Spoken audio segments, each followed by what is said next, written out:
이 정도까지도 도출이 됐다는 게 조금 신기하고 로스쿨 학생이라면 아직 실무를 해보지 않았기 때문에 몰랐을 내용일 수는 있을 것 같아요. 너무 많이 틀렸기 때문에 F에 가까운 성적을 받을 거라고 저는 생각을 좀 하고요.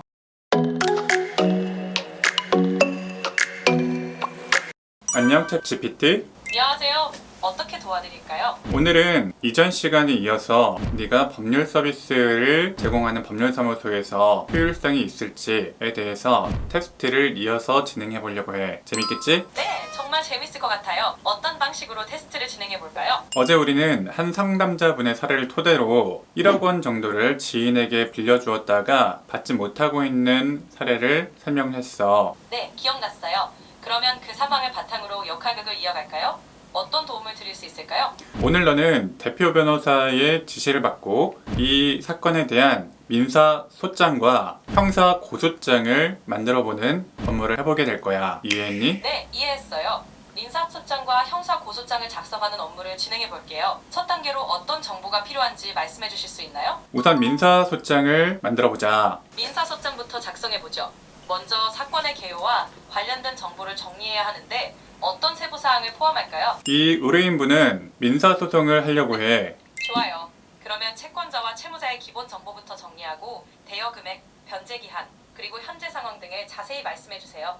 대여 금액은 1억 원이야. 2024년도 11월 29일 날 돈을 계좌 이체하는 방식으로 건네었고 변제 기한은 정하지 않았어. 구체적인 차용증도 작성하지 않았는데 입증 자료로는 카카오톡으로 나누었던 대화 내역이 있어. 이 내용을 토대로 소장 초안을 작성을 해줘. 작성한 후에 다시 설명드릴게요. 소장 초안의 기본 구조는 다음과 같습니다. 먼저 사건의 당사자인 채권자와 채무자의 인적 사항을 기재하고 사건의 개요, 즉 돈을 빌려준 경위와 금액을 명시합니다. 그리고 변제 기한, 입증 자료 등을 포함하여 청구 취지를 작성합니다. 이렇게 작성된 초안을 바탕으로 더 구체화할 수 있습니다.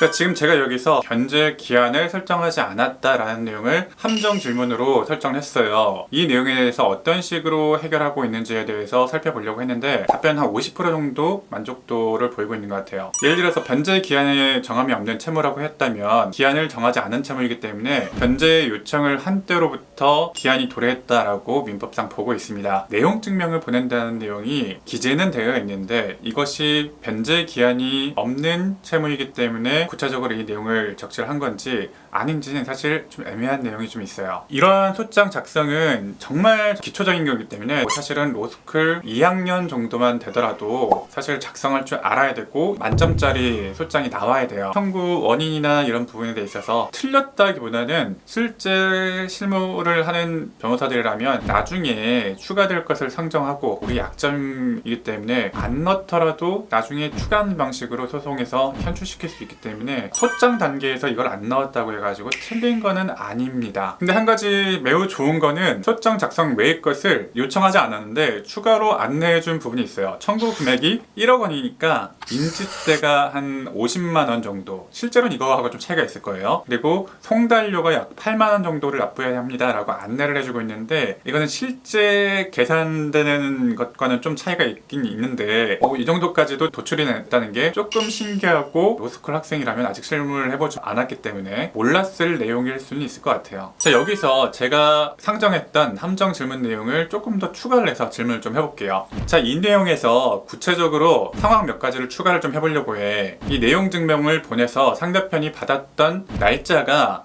2025년 1월 1일이었어. 그렇다면 이 소장 작성과 관련해서 이자를 5%로 설정했다고 했을 때 청구 취지를 다시 한번 정리하고 청구 원인도 다시 한번 정리해 줄 수 있니? 네, 그럼 청구 취지와 청구 원인을 정리해 드리겠습니다. 청구 취지.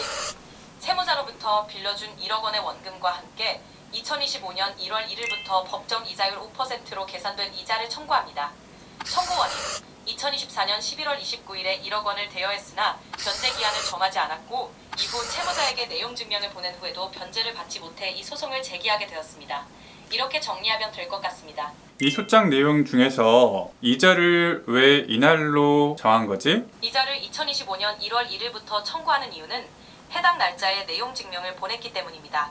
내용 증명 발송일을 기준으로 이자를 청구하는 것이 일반적입니다. 틀렸죠? 합의된 이자가 있으면 내용 증명과는 무관하게 이자를 설정할 수가 있고 내용 증명을 받는 날짜를 상정한 거는 그때부터 변제 기한으로 본 것이거든. 이자를 내용 증명 발송한 날로부터 받을 수 있다라는 것은 법률적으로 근거가 없는 것 같은데 어떻게 생각하니? 말씀하신 대로 합의된 이자가 있으면 그에 따라 청구할 수 있고, 내용 증명을 받는 날을 변제 기한으로 본다면 그 날짜부터 이자를 청구하는 것도 가능합니다. 법률적으로 이 부분을 명확히 하고 상황에 맞게 작성하는 것이 중요합니다. 다시 한번 상황을 설명할게. 이자는 5%로 정했어. 네, 이자를 5%로 정하셨군요. 그러면 그 이자율을 기준으로 청구하시면 됩니다. 이제 구체적인 상황에 맞게 소장을 작성하겠습니다. 너 방금 목이 메인 거니? 아니에요. 괜찮습니다. 계속해서 소장 작성에 대해 도와드릴게요. 이자의 기산점은 금전을 이체한 24년 11월 29일부터가 되어야 되고, 네, 금전을 이체한 2024년 11월 29일부터 이자 계산을 시작하는 것으로 소장에 반영하겠습니다. 그러면 해당 날짜부터 이자율 5%를 적용하면 되겠네요. 그렇게 해서 청구 취지를 다시 정리해줘. 네, 청구 취지를 다시 정리해드리면 청구 취지. 채무자로부터 2024년 11월 29일에 대여한 1억 원의 원금과 그 날짜부터 연 2%의 이자를 청구합니다. 이렇게 작성하면 되겠습니다. 사실 이 정도 조건이 추가되는 거는 너무 쉬운 내용인데 조정이 안 된다는 게 조금 아쉽네요. 피고는 원고에게 금 1억 원 및 2024년 11월 29일부터 이 사건 소장 부분 송달일까지는 연 5%의, 그 다음 날부터 다 갚는 날까지는 연 12%의 비율로 계산한 지연 손해금을 지급하라 라는 청구 취지가 나와야 돼요. 왜냐하면 합의된 이자 5%에 대한 기산점은 24년 11월 29일부터 발생한다고 보아야 될 것이고, 우리나라 법상 소장 부분은 송달받은 다음 날로부터 이 소촉법상 12%의 지연 손해금을 청구할 수 있기 때문에 사실 1학년 학생분들도 미리 공부가 되어 있으신 분들은 이 정도 청구 취지를 틀린다는 것은 사실 말이 안 되는 정도의 수준이라고 보시면 돼요. 청구 취지에 이자 기산점 시점에서 너무 많이 틀렸기 때문에 F에 가까운 성적을 받을 거라고 저는 생각을 좀 하고요. 제가 함정 질문을 넣었던 거는 변제 기한과 관련된 쟁점을 어떻게 해결할 것인지 보려고 했는데 그에 대한 판단까지는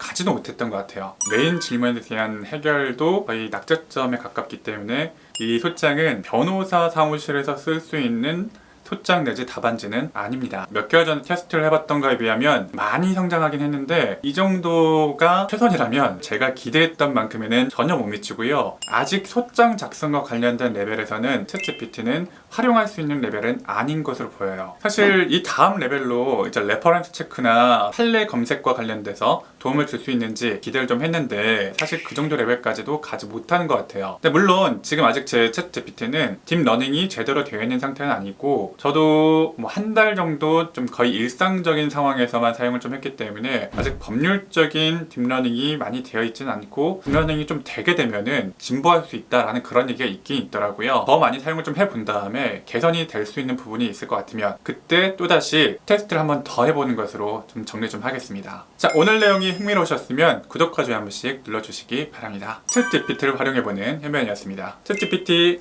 구독자분들에게 인사해줄래? 안녕하세요. 챗GPT 구독자 여러분. 여러분과 함께하게 되어 반갑습니다. 도움이 필요하시면 언제든지 말씀해주세요. 변호사가 필요한 순간 옆에 나를 지켜줄 변호사 친구가 없다면 고수의 기술을 펴보세요. 지금 구매하실 수 있습니다.